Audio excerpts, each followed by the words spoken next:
రాబోయి చందమామ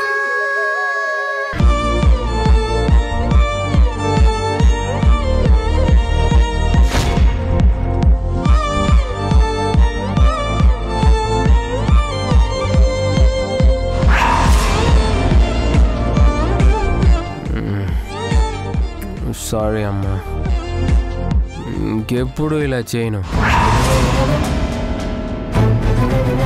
ఏదో ఫ్రెండ్ బలవంతం చేస్తే ఇలా తాగాను.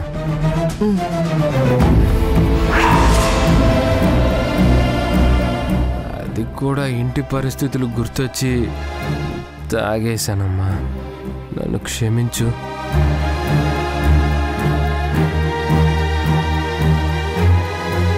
రుద్రాణి,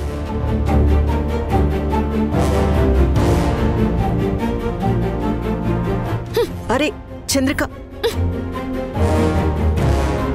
ఏంటి చంద్రిక, ఏంటి నువ్వు చేస్తున్న పని? నేను అదే అడుగుతున్నాను. ఏంటి నువ్వు చేస్తున్న పని? నా భర్తకి అన్నం పెట్టడానికి నువ్వెవరు?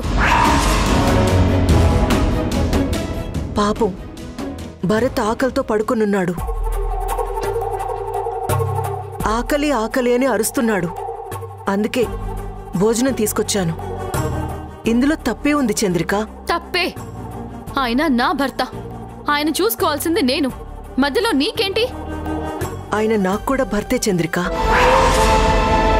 నేను కూడా ఆయనకి భార్యనే అవుతాను. ఆయన అలా ఆకలితో అలమటిస్తుంటే నేను చూస్తూ తట్టుకోలేను. నీ ఓవర్ యాక్షన్ నా దగ్గర చూపించుకు. ఈ ఇంట్లో నీకు విలువ లేదు, నీ మెళ్ళో ఉన్న తాళికి విలువ లేదు. అది నా దృష్టిలో కేవలం తాడు మాత్రమే. నోరు మూసుకుని బయటికెళ్ళు. తాళి విలువ తెలిసిందానివి, భర్త విలువ తెలిసిందానివి, కట్టుకున్న భర్త కోసం ఎంతో పోరాటం చేసిందానివి. నువ్వు కూడా ఇలా మాట్లాడితే ఎలా చంద్రిక? చూడు రుద్రాణి, నువ్వు మంచిదానిలా ఎంత కలరింగ్ ఇచ్చినా సరే ఇక్కడ నీ మాటలు ఎవ్వరూ నమ్మరు. ఆయన మత్తులో ఉన్నారు కాబట్టి నువ్వు తెచ్చింది తింటున్నారేమో. ఏ మాత్రం స్పృహలో ఉన్నా ఈ పాటికే నీ చెంప పగిలిపోయి ఉండేది. ఆ పని నేను చేయకముందే నువ్వు ఇక్కడి నుంచి వెళ్ళిపోతే మంచిది. గెట్ అవుట్, వెళ్ళు.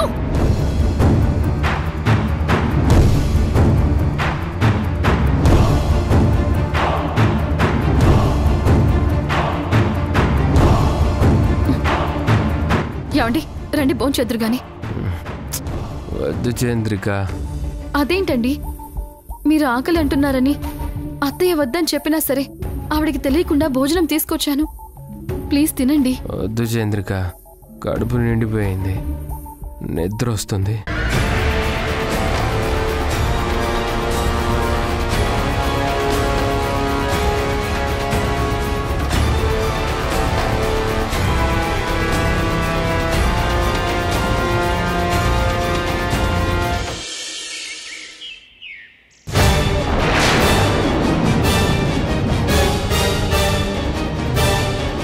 ఏంట్లో గారు మీరు మాట్లాడేది?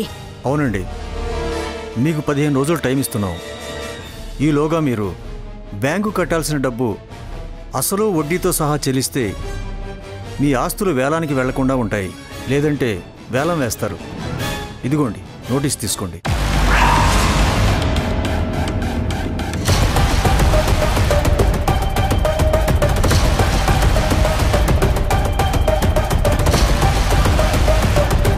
ఏంటి లాయర్ గారు, ఏం మాట్లాడుతున్నారు?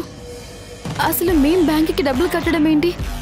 మేం లోన్ తీసుకోలేదు కదా, మేమెందుకు డబ్బులు కట్టాలి? డబ్బు మీరు తీసుకోకపోయినా తీసుకున్న వాళ్ళకి షూరిటీ సంతకం చేశారు.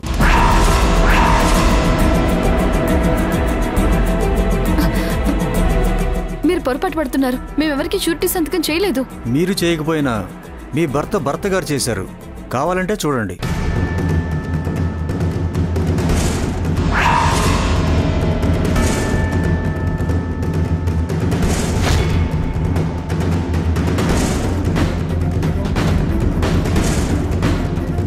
లేదండి, నాకు తెలిసి నా భర్త ఎవరికి ఇలాంటి షూరిటీ సంతకాలు చేయలేదు. ఇదేదో తేడాగా ఉంది. మీరు ఇలా అంటారని నాకు తెలుసు మేడం.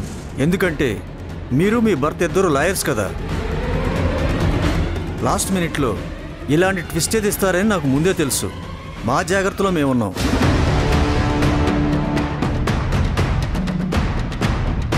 ఇది 100% మీ భర్త గారిచ్చిన షూరిటీ సంతకం. ఆల్రెడీ ఆస్తి మీద కోర్టు జప్తు చేసుకోవడానికి డిక్రీ ఇచ్చింది.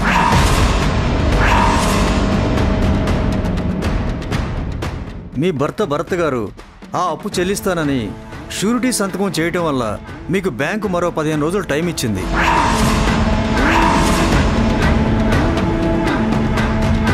ఈ 15 రోజుల్లో మీరు అసలు వడ్డీతో సహా అంతా కలిపి 15 కోట్లు బ్యాంకుకు చెల్లించాలి. లేదంటే మీ ఆస్తులన్నీ మేము జప్తు చేయాల్సి ఉంటుంది.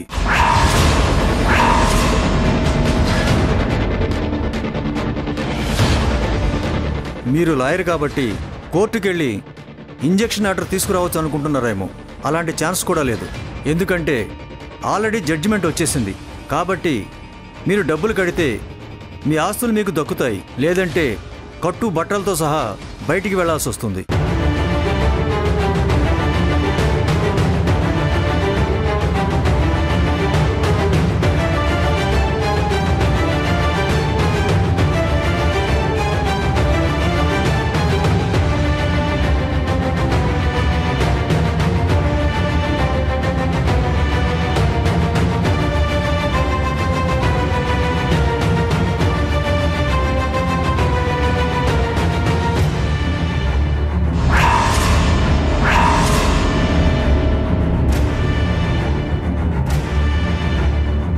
ఏమైంది?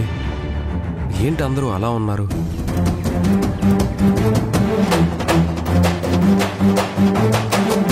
చంద్రిక, ఏం జరిగింది?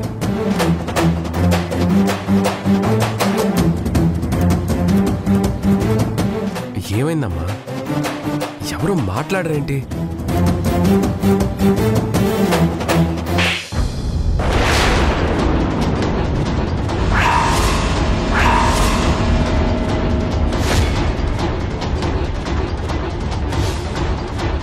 చూడ్రా, చూడు, నువ్వు చేసిన ఘనకార్యం ఏంటో చూడు.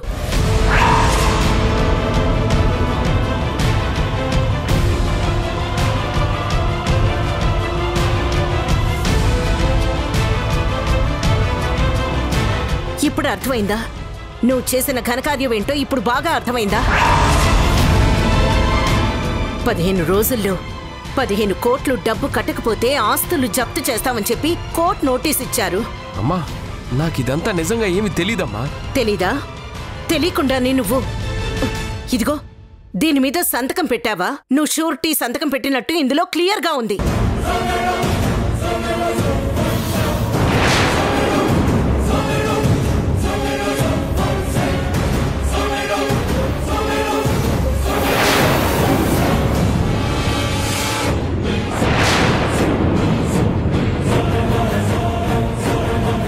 ఇంట్లో ఉన్న సమస్యలు చాలవు అన్నట్టు ఎవడో దారిన పోయేవాడికి షూరిటీ సంతకం పెట్టావు.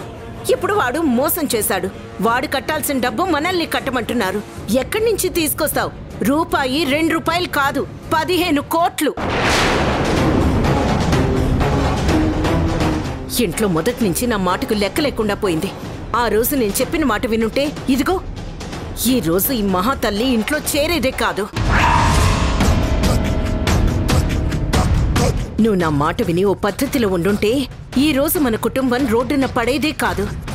తప్పు చేసావురా, చాలా పెద్ద తప్పు చేశావు. తాగుడు మైకంలో పడి కుటుంబాన్ని సర్వనాశనం చేశావు.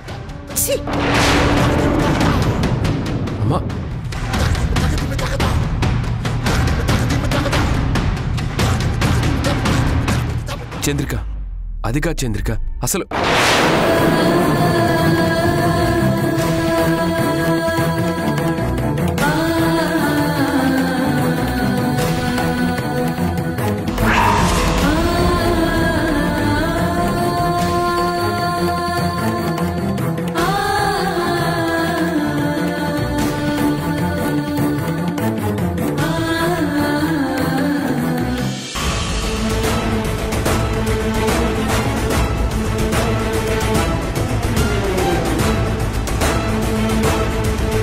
ఈ 15 రోజుల్లో మీరు అసలు వడ్డీతో సహా అంతా కలిపి 15 కోట్లు బ్యాంకుకు చెల్లించాలి. లేదంటే మీ ఆస్తులన్నీ మేము జప్తు చేయాల్సి ఉంటుంది. ఆల్రెడీ జడ్జిమెంట్ వచ్చేసింది. కాబట్టి మీరు డబ్బులు కడితే మీ ఆస్తులు మీకు దక్కుతాయి, లేదంటే కట్టు బట్టలతో సహా బయటికి వెళ్లాల్సి వస్తుంది.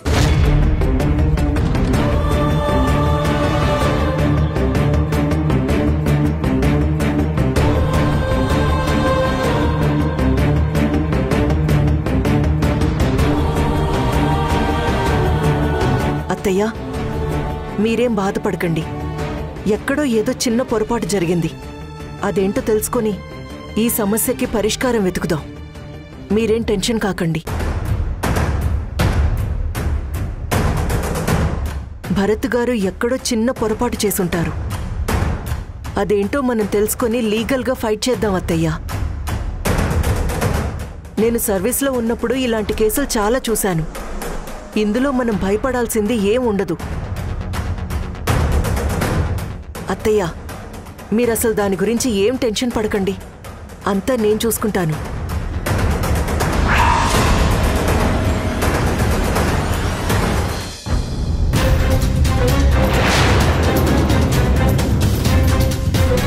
ఏం చూసుకుంటావు? ఏం చూసుకుంటావు? 15 కోట్లు కట్టాలంటే ఎక్కడి నుంచి తీసుకొచ్చి కడతావు? నీ బాబుగాడు సంపాదించిన ఆస్తి ఏమైనా ఉంటే తీసుకొచ్చి కట్టు. అసలు మధ్యలో నీ బోడి సలహాలు ఎవరు అడిగారు? అది కాదత్తయ్యా. నార్మల్ ఏంటి? ఏంటి నువ్వు లీగల్ గా ఫైట్ చేసేది? వాణ్ణి టార్చర్ భరించలేక పీకల దాకా తాగి వెళ్ళి ఎవడో దారిన పోయే ఎదవకి షూరిటీ సంతకం పెట్టొచ్చాడు. అసలు దీనికంతటికీ కారణం నువ్వు. నువ్వు ఏ ముహూర్తంలో నా కొంపలో అడుగు పెట్టావో గానీ ఆ రోజు నుంచి ఈ రోజు వరకు మాకన్నీ కష్టాలే. నువ్వు రాకమునుపు నా కొడుకు, నా కోడలు చాలా సంతోషంగా ఉన్నారు. నువ్వు ఎప్పుడైతే వాళ్ళ మధ్య చేరావో అప్పటి నుంచి వాళ్ళకి దరిద్రం పట్టింది. ఏంటి ఏంటి నీ ఎక్స్పీరియన్స్ లో నువ్వు చూసింది? నువ్వు పోలీస్ ఆఫీసర్ అయితే నా కొడుకు, కోడలు లాయర్లు. అలాంటి వాళ్ళే ఏం చేయాలో అర్థం కాక తలలు పట్టుకుంటూ ఉన్నారు. నువ్వేంటి లీగల్ గా ఫైట్ చేసేది? 15 రోజుల్లో 15 కోట్లు తీసుకొచ్చి కట్టాలంట. ఎక్కడ తీసుకురావాలి? ఏ బ్యాంకు కొలగొట్టాలి? నా ఆస్తి కూడా తెచ్చి ఇక్కడ పెట్టాను. అది ఇది మొత్తం తీసుకుపోయి వాడెవడి చేతుల్లోనో పెట్టాడు. అత్తయ్య, మీరు చాలా ఆవేశంలో ఉన్నారు. నేను భరత్ గారితో మాట్లాడతాను. చంద్రికతో కూడా మాట్లాడి ఈ సమస్యకి పరిష్కారం వెతుకుతాను. అవసరం లేదు మహాతల్లి, అవసరం లేదు. ఇప్పటి వరకు నువ్వు చేసింది చాలు. నీలాంటి దురదృష్టవంతురాలు ఈ కొంపలో ఉండటమే మేం చేసుకున్న దౌర్భాగ్యం. మాట్లాడితే నేను భరత్ భార్యని, భరత్ నా మెళ్ళో తాడి కట్టాడు అని అంటావు కదా. వెళ్ళు, వెళ్ళి నీ తాత ముత్తాతలు సంపాదించిన ఆస్తులు ఏవైనా ఉంటే తెచ్చి ఆ డబ్బు కట్టు. నువ్వు చేస్తుంటే వాడిని మెళ్ళో తాడి కట్టాడు కదా, ఆ రుణం ఈ విధంగా తీర్చుకో. అయినా నీతో మాట్లాడటం నాది బుద్ధి తక్కువ. అయినా మేమేమైపోతే నీకెందుకు తల్లి? 15 రోజుల్లో ఆ డబ్బు కట్టకపోతే ఎలాగో కట్టుబట్టలతో సహా బయటికి వెళ్ళిపోతాము. ఆ తర్వాత నువ్వు కూడా మా వెనకాలే ఒక జోలి పట్టుకుని రా. అది కాదత్తయ్యా. ఇంకొక మాట మాట్లాడావంటే పళ్ళు రాల కొడతాను. పో ముందు లోపలికి.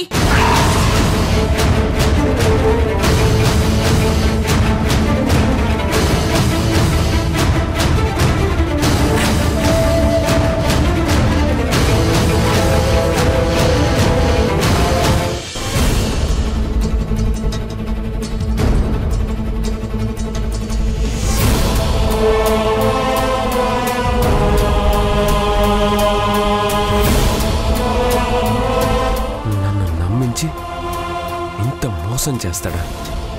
రాస్కెల్, వీడి సంగతి చెప్తాను.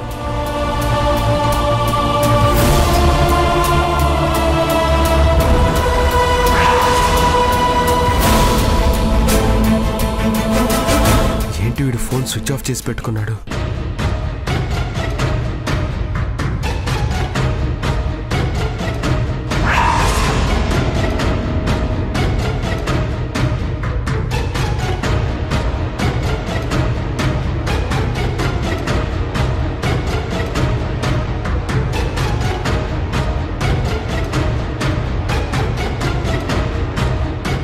మీరు ఎన్నిసార్లు ఫోన్ చేసినా ఆ ఫోన్ స్విచ్ ఆఫ్ అనే వస్తుంది. ఎందుకంటే అతను చాలా ప్లాన్డ్గా మిమ్మల్ని ఇందులో ఇరికించి అతను తప్పించుకున్నాడు. నువ్వు చెప్తుంటే నాకిప్పుడిప్పుడే అనుమానం వస్తుంది చంద్రిక. వాడు నిజంగానే ప్లాన్ ప్రకారం నన్నొచ్చి కలిశాడు. వాడు కావాలనే నన్ను బార్కి తీసుకువెళ్ళాడు. నా సమస్యల గురించి ఎంక్వైరీ చేస్తూనే మెల్లగా నా చేత తాగించాడు. నేనింత తెలిసి కూడా అమాయకంగా వాడి వల్ల పడ్డాను.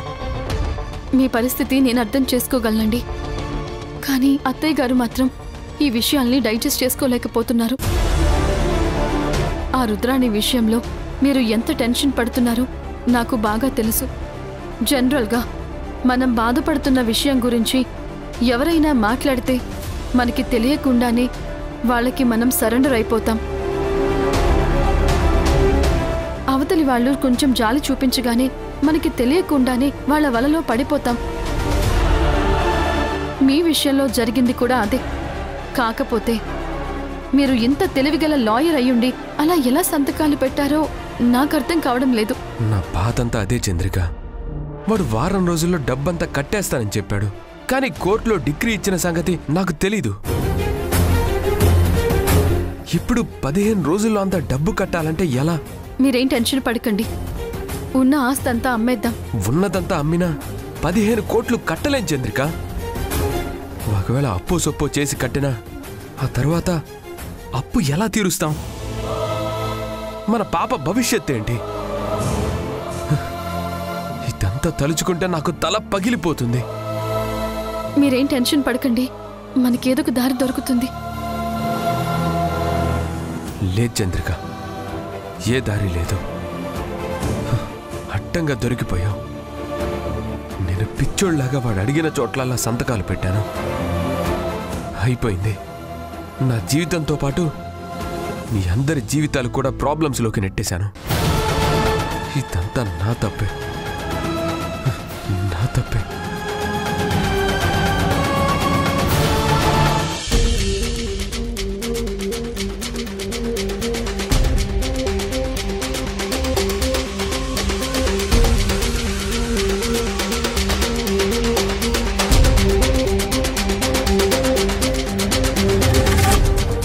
ఏంటి రుద్ర, ఏం చేస్తున్నావు? ఈ డాక్యుమెంట్స్ అన్నీ ఏంటి? నా ఆస్తి పేపర్స్ నేత్రా. ఈ పేపర్స్ ఇప్పుడెందుకు తీసావు? ఇప్పుడు వీటితో నీకేం పని? నా ఆస్తిని అమ్మేయాలనుకుంటున్నాను. వాట్? ఆస్తిని అమ్మేస్తావా? ఎందుకు? ఎందుకేంటి నేత్రా? నా భర్త ఇప్పుడు కష్టంలో ఉన్నాడు. 15 రోజుల్లో బ్యాంకుకి డబ్బు కట్టకపోతే ఆయన ఆస్తులన్నీ జప్తు చేస్తారు. అందుకని నా ఆస్తులు అమ్మేసి బ్యాంకుకి ఆ అప్పు నేను కట్టదలుచుకున్నాను. ఏంటి రుద్ర, నీకేమైనా పిచ్చి పట్టిందా? అదేవైనా 1,00,000, 2,00,000, 15 కోట్లు. తెలుసు నేత్రా. ఈ ఆస్తంతా అమ్మితే అంతకంటే ఎక్కువే వస్తుంది. అయినా అప్పంతా నువ్వు కట్టడమేంటి రుద్ర? అసలు నీకేంటి సంబంధం? నాకు సంబంధం లేదంటావేంటి? భరత్ నా భర్తే. ఇది నా సంసారం. ఇందులోని కష్టాలు సుఖాలు అన్నింటితోటి నాకు సంబంధం ఉంది. అలాంటప్పుడు ఆయన చేసిన అప్పు కట్టాల్సిన బాధ్యత కూడా నాదే కదా. అసలు నువ్వేం మాట్లాడుతున్నావు రుద్ర? నీకు అర్థమవుతోందా? ఈ ఇంట్లో నువ్వేంటో, నీ పరిస్థితి ఏంటో నీకు గుర్తుందా? ఎంతసేపు భరత్ నా భర్త, నేను ఇంటి కోడల్ని అని నువ్వు అనుకోవడమే తప్ప ఏ రోజైనా భరత్ కానీ మీనాక్షి గారు కానీ నిన్నలా చూసారా? వాళ్ళు చూడకపోతే ఏంటి నేత్రా? భరత్ నా మెళ్ళో తాళి కట్టాడు. తను ఒప్పుకున్నా ఒప్పుకోకపోయినా నేను మాత్రం తన భార్యని. ఇది ఎవరూ కాదనలేని నిజం. రేపు బ్యాంకు వాళ్ళొచ్చి డబ్బు కట్టలేదని ఆయన ఆస్తిని జప్తు చేస్తే పోయేది ఆయన పరువు కాదు, నా పరువు. భరత్ బాధపడుతుంటే నేను చూస్తూ ఊరుకోలేను. నాకు చేతనైంది నేను చేస్తాను. అది భార్యగా నా ధర్మం. నిజమేనే, భర్త కష్టాల్లో ఉంటే భార్య సహాయం చెయ్యాలి, కాదనడం లేదు. కాని ఎప్పుడూ నిన్ను ఒక భార్యగా, ఇంటి కోడలిగా ఒప్పుకున్నారా? అసలు ఇక్కడ నీకు స్థానం అనేదే లేదు. ఆ మీనాక్షి గారు నువ్వు ఎప్పుడు చేస్తావా అని ఎదురు చూస్తున్నారు. నీ మొహానే నువ్వెప్పుడు పోతావు, ఈ దరిద్రం ఎప్పుడు వదులుతుందా అని తిట్టిపోస్తోంది. మర్చిపోయావా? భరత్ని చంద్రికని నీకు దూరంగా పంపించేసింది. నువ్వు తిండి నిద్ర మానేసి భరత్ కోసం ఎదురు చూస్తూ ఉంటే కనీసం నీ మీద జాలి కూడా చూపించలేదు. డాక్టర్ వచ్చి నువ్వు చస్తావని చెప్తుంటే నువ్వు చచ్చిన రోజు తప్పకుండా భరత్ తిరిగొస్తాడు అని ఎంత దుర్మార్గంగా మాట్లాడిందో నీకు తెలుసా? పర్లేదులే నేత్ర, తిట్టింది ఎవరో కాదుగా, నాకు అత్తగారు. ఆవిడున్న పరిస్థితుల్లో అలా మాట్లాడడం తప్పు కాదు. నేను దాన్ని తప్పుగా తీసుకోవడం లేదు.